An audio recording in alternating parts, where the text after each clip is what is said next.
अकेलापन मिटाने का एकमात्र उपाय।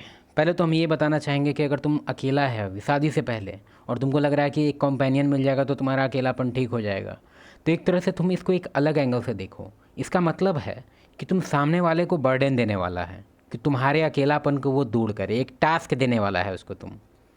गलत है। मेरे हिसाब से तुम अपना लाइफ को इस तरह से डिज़ाइन करो, इस तरह से डिज़ाइन करो कि तुम 80% ऑफ द जो तुम्हारा रूटीन है वो तुम्हारा ऑलरेडी फिक्स्ड है। सर्टेन सर्टेन टास्क है। हम ये नहीं कह रहे कि रोबोट की तरह तुमको 5 बजे उठना है, 7 बजे सो जाना है, इस तरह का रूटीन का बात नहीं कर रहे हैं। हम कह रहे हैं कि 80% ऑफ योर टाइम तुमको ऑलरेडी इन्वेस्टेड है कहीं ना कहीं। उसका कोई फिक्स रूटीन का हम बात नहीं कर रहे हैं यहाँ पे कि एकदम तुम रूटीन वाला रोबोट बन जाना, नहीं। हम कह रहे हैं कि तुम 80% ऑफ द तुम्हारा जो लाइफ का जो कंट्रोल है वो ऑलरेडी तुम उसका शेयर समझो, तो तुम एज ए कंपनी शेयर अपने आप को इमेजिन करो, और 80% शेयर ऑलरेडी बेचा जा चुका है। तुम्हारे पर्पस को लेके, तुम्हारा मेंटल पीस को लेके, तुम्हारा फैमिली को लेके, तुम्हारा ऑलरेडी इन्वेस्टेड है, वो चीज़ फिक्स है। अब 20% शेयर बचा है। 20% चाहे तुम उसको पूरा दे देना, चाहे कुछ भी दे देना, लेकिन अगर तुम सोच रहा है कि तुम्हारा एक खुद एज ए कंपनी है तुम, और उसका सारा शेयर तुम उसको दे देगा, पूरा डिपेंडेंसी तुम पूरा उसी पे रख देगा, अपना लाइफ का पर्पस तुम अपने वाइफ को बना देगा, तो हम तुमको लिखित में देंगे कि तुम्हारा रिलेशन अगर भगवान की दया से टिक भी गया, बहुत दिन तक चल भी गया, तो उसका जो एक्सपीरियंस होगा ना, एक सिंगल लाइफ से ज़्यादा, बहुत ही ज़्यादा ख़राब होगा। मतलब एक सिंगल लाइफ में तुम ज़्यादा अच्छा जी लेता जो तुम अभी मिंगल में जी रहा है। और इसलिए तुम देखेगा कि बहुत लोग कंप्लेन करता है शादी करना इज़ वेरी बैड डिसीजन। नहीं, नहीं है बैड डिसीजन, वो तुम्हारे लिए था बस बैड डिसीजन, क्योंकि तुम एक बेवकूफ़ आदमी हैं। तुम लाइफ को इस तरह से डिज़ाइन कर दिया। शादी का एक डायनेमिक्स होता है मेल फीमेल का, तुम इस तरह से उसको एकदम समझो, तो क्या ही बोले। अभी एक दो ट्रेट बता ही देंगे तुमको। अभी पहले आते हैं सर के मामले पे। नीलकमल हैं, उड़ीसा से पुलिस अधिकारी हैं। कह रहे हैं, नमन आचार्य श्री, मैं शादी करने जा रहा हूँ।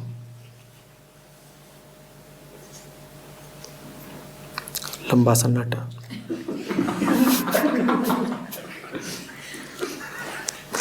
तत्पश्चात,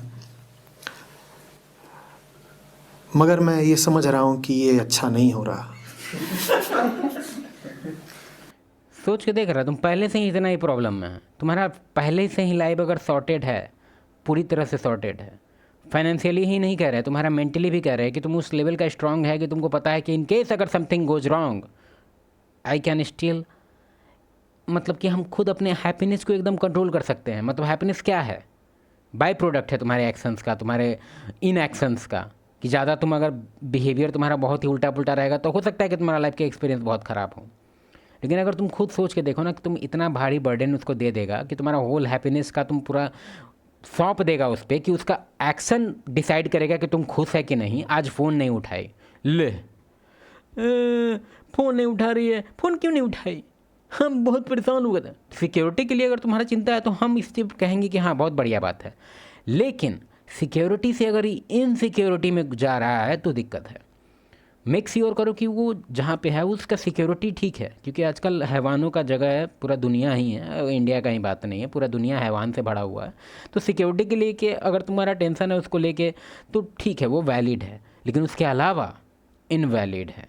तुम एकदम परेशान रहता है, कॉल के लिए इंतज़ार, 2 मिनट कॉल नहीं उठाई थी, कहाँ बात कर रही थी, अरे ठीक है कहीं बात भी कर रही थी।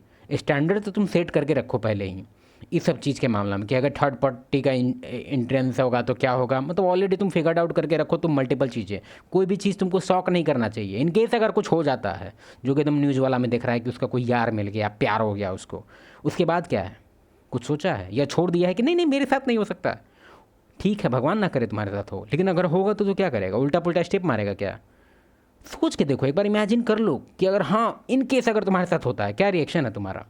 फॉर एग्जाम्पल मेरे, अगर इन केस मेरे साथ ऐसा होता है, तुमको क्या लगता है हम क्या करेंगे?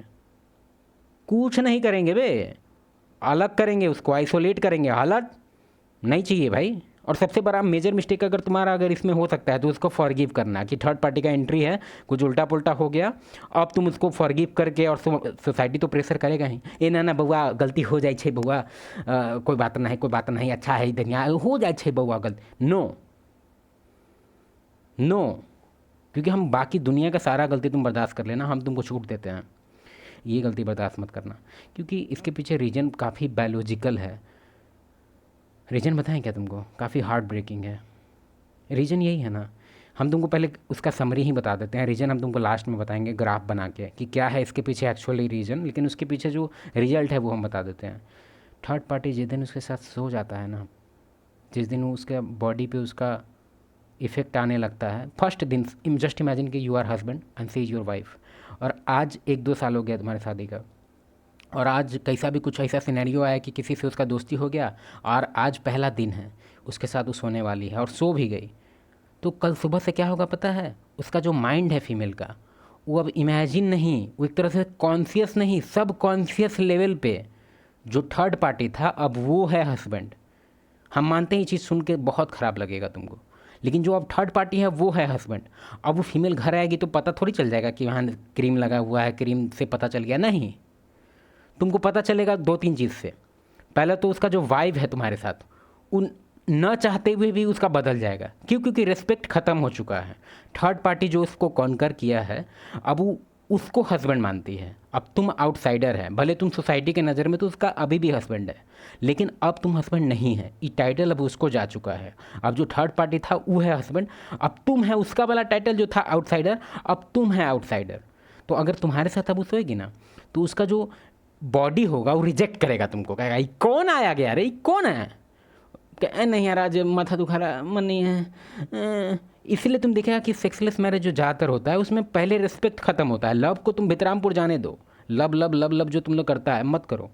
रिस्पेक्ट ख़त्म होगा, रिलेशन ख़त्म हो जाएगा, और थर्ड पार्टी के एंट्री के बाद कोई हालत में तुम्हारा रिस्पेक्ट को तुम वापस से गेन नहीं कर सकता है, चाहे कुछ भी कर लो तुम। तांत्रिक दिखा लो, बाबा दिखा लो, अष्टो टॉक दिखा लो, भलवा टॉक दिखा लो। मगर दूसरी तरफ मुझसे ये अकेले भंस से भरी हुई जिंदगी बर्दाश्त नहीं होती। कृपया मार्ग दिखाएं। अब तो मंजिल ही मिल गई, मार्ग क्या दिखाऊं?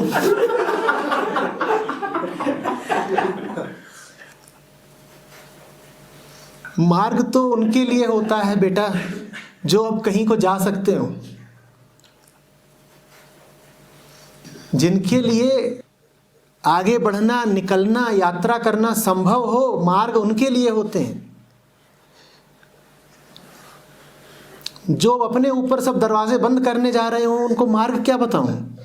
मैं मार्ग बता भी दूंगा तो उस पर चलोगे कैसे? तुम क्यों परेशान हो रहे हो? चलो कुछ बताते हैं तुमको। शादी का जो क्वेश्चन है उसका आंसर हम देते हैं। सर तो अभी डिफरेंट डायनामिक्स में बात कर रहे हैं, लेकिन हम सर का नहीं कह रहे कि सर गलत कह रहे हैं, हम कह रहे हैं तुमको कुछ अलग बात। अगर तुम्हारा शादी हो रहा है, ठीक है, तो तुम ब्यूटी के पीछे ज़्यादा मत पड़ना, ठीक है, क्योंकि ब्यूटी देखा जाए तो बहुत अच्छा चीज़ है, क्योंकि तुम्हारा मेल इंस्टिंक्ट है, वो ब्यूटी की तरफ खिंचाव होता है उसका। लेकिन तुम ग्रेटफुल होना चाहिए कि तुम अभी के सोसाइटी में रह रहा है, तुमको ज्ञान है, तुमको चेतना मिल गया है, ठीक है, तुमको पता है कि तुम्हारा डिसीजन अगर उल्टा पुल्टा हो गया तो लेने के देने पड़ सकते हैं। तो खाली ब्यूटी को लेके तुम उसको सेलेक्ट मत कर लेना, ठीक है। ब्यूटी से भी ज़्यादा इम्पोर्टेंट है कि किस फैमिली से आ रही है वो, क्या हुआ है उस फैमिली में, उस फैमिली को देखो। फैमिली में मतलब उसका रेपुटेशन कैसा है, आसपास का लोग वगैरह का ये सब चीज़। फिर उसके घर में उसके बाबूजी का कितना इज्जत है, क्या बाबूजी का इज्जत है भी कि नहीं, क्या वो उसका घर नथिंग टू लूज वाला तो नहीं है कि कोई इज्जतें नहीं है किसी का। फिर दूसरा चीज़, लड़की का एजुकेशन। अब एजुकेशन बोल दिए तो ये मत सोचना कि अब पीएचडी चाहिए, नो, बात करने आना चाहिए बस हिंदी बोलने आना चाहिए, ज़रूरत नहीं है कुछ और करने का उसको। हमको पता है अब इस चीज़ को तुम लोग बहुत गलत वे में लेगा, नहीं नहीं फीमेल के लिए एजुकेशन इज़ वेरी इंपॉर्टेंट। हाँ ठीक है भाई, करो ना, इंपॉर्टेंट हो करो। हम बात कर रहे हैं उसको लिए जिसको पीसफुल लाइफ चाहिए, और जो मेल काफ़ी ज़्यादा स्किल और एबिलिटी है, जिसके पास जो 10 आदमी को खिला सकता है अपने स्किल के बेस्ड पे, उसके लिए कह रहे हैं कि तुम एक अच्छा डील हासिल करो, ना कि तुम एक पढ़ी लिखी को बुला लो और घर बर्बाद कर लो। मेजॉरिटी ऑफ द एग्जाम्पल जो आजकल आ रहा है, मेरे केस से भी आ रहा है, न्यूज़ में भी आ रहा है, कि ज़्यादातर तुम्हारा एजुकेशन जो है वो फीमेल को पॉजिटिव साइड के ले जाने के बहुत कम मतलब एग्जाम्पल है, नेगेटिव में ज़्यादा ले जा रहा है। तो तुम मेरे हिसाब से तुम एजुकेशन देखो उसका, अगर अच्छा खासा कॉलेज से आई है तो उसको वो वहीं हटा दो, रिजेक्ट करो उसको। और दूसरा कुछ फ़िल्टर बताते हैं। टैटू, अगर उसकी बॉडी पे टैटू है बिल्कुल एक्सेप्टेबल नहीं है। अब तुम इसको कहे नहीं नहीं कोई बात नहीं, वो कॉलेज में हो जाता है मिस्टेक, नहीं, tattoo is a sign. Tattoo पे हम क्या ही बोले, मेरे बुक में एक चैप्टर है टैटू, और टैटू के पीछे हम कुछ कुछ तुमको चीज़ बता देते हैं, सारा कुछ क्या ही बताएं तुमको अभी इतना छोटा सा वीडियो में। टैटू इम्पल्स कंट्रोल को दिखाता है। टैटू दिखाता है कि वो फ्यूचर के बारे में उस लेवल का वरी नहीं है, ये योलो टाइप का इसका लाइफ है, यू लिव ओनली वंस। और ये फ्यूचर के बारे में ज़्यादा कंसर्न नहीं होती है कि यही टैटू कल होके कितना स्टूपिड लग सकता है, या 1 महीना बाद 1 साल बाद कैसा स्टूपिड लगेगा ये। तो ये सब जो फीमेल होती है खास करके टैटू वाली, वो फ्यूचर को लेके नहीं ज़्यादा कंसर्न होती है। हो सकता है कि चीट कर दे, उसको नहीं, मान लो अभी मोमेंट अच्छा है, कोई लड़का है एकदम, उसका बॉडी एकदम कह रहा है कि हाँ बेस्ट मोमेंट है, बेस्ट मोमेंट है, तो इसका रैशनल माइंड इसके पास है ही नहीं, ये सोचेगी ही नहीं कि मेरा फैमिली डिस्ट्रॉय हो सकता है। वो डायरेक्ट इमोशन पे एक्ट कर देगी, जैसे इमोशन पे एक्ट कर दी थी टैटू बनवाने के टाइम। दूसरे करे हाँ हाँ लगवा लो बहुत अच्छा लग रहा है, ठीक है ठीक है। Tattoo is a sign, impulse control का साइन है, ठीक है। तो ऐसी फीमेल से तुम थोड़ा सा सावधान रहना। हम नहीं कहते हैं कि 100% ऑफ द टैटू ख़राब है, लेकिन मेरे हिसाब से 90%, 10% हो सकता है कि अभी भी वो उस लेवल की डैमेज नहीं हो। और ज़रूरी नहीं है कि अगर वो डैमेज है तो हमेशा उसका अफेयर होके ही उसका डैमेज हमको दिखेगा। तुम उसके पर्सनैलिटी में, उसका तुम हाव भाव में भी देख सकता है। जवाब इधर दे रहा हूँ, दहशत इधर छा रही है।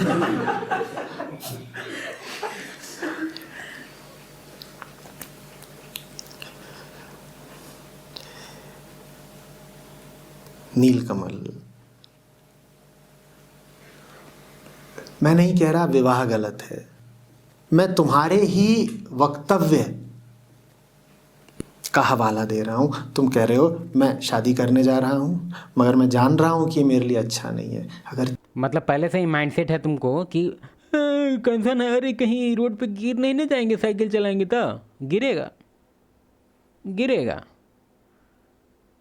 अगर तुम्हारे अंदर भरोसा होता कि नहीं यार हम गिरने वाले हैं, अभी उड़ने लगेंगे साइकिल लेके, तो वह एक अलग होता वो। लेकिन तुम पहले से ही सोच रहा है कि हम बरसात में चलेंगे तो गिर जाएंगे, गरथा ही ये गिरेगा। तो तुम वीक माइंड सेट।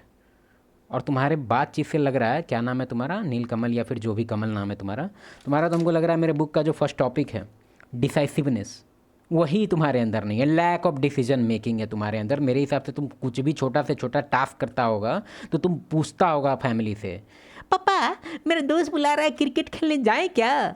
अबे टाइम है खेलने का तो जाना। क्रिकेट खेलना कोई बड़ा हाथी है क्या, कोई कानून तू कुछ गड़बड़ कर रहा है क्या, इतना क्या तू डिसीजन लेने लगता है, सब पे छोड़ देता है, तू खुद कुछ नहीं है क्या।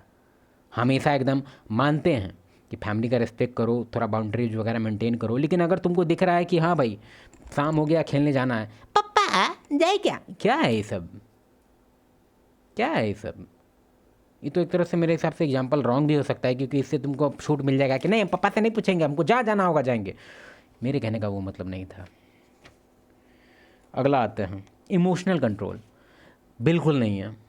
कोई तुम्हारे बारे में कुछ भी उल्टा बोल दे, कैसे बोल दिया तुम, डिफेंड करने लग जाएंगे। The art of not getting offended, ये भी एक चैप्टर है मेरे बुक में।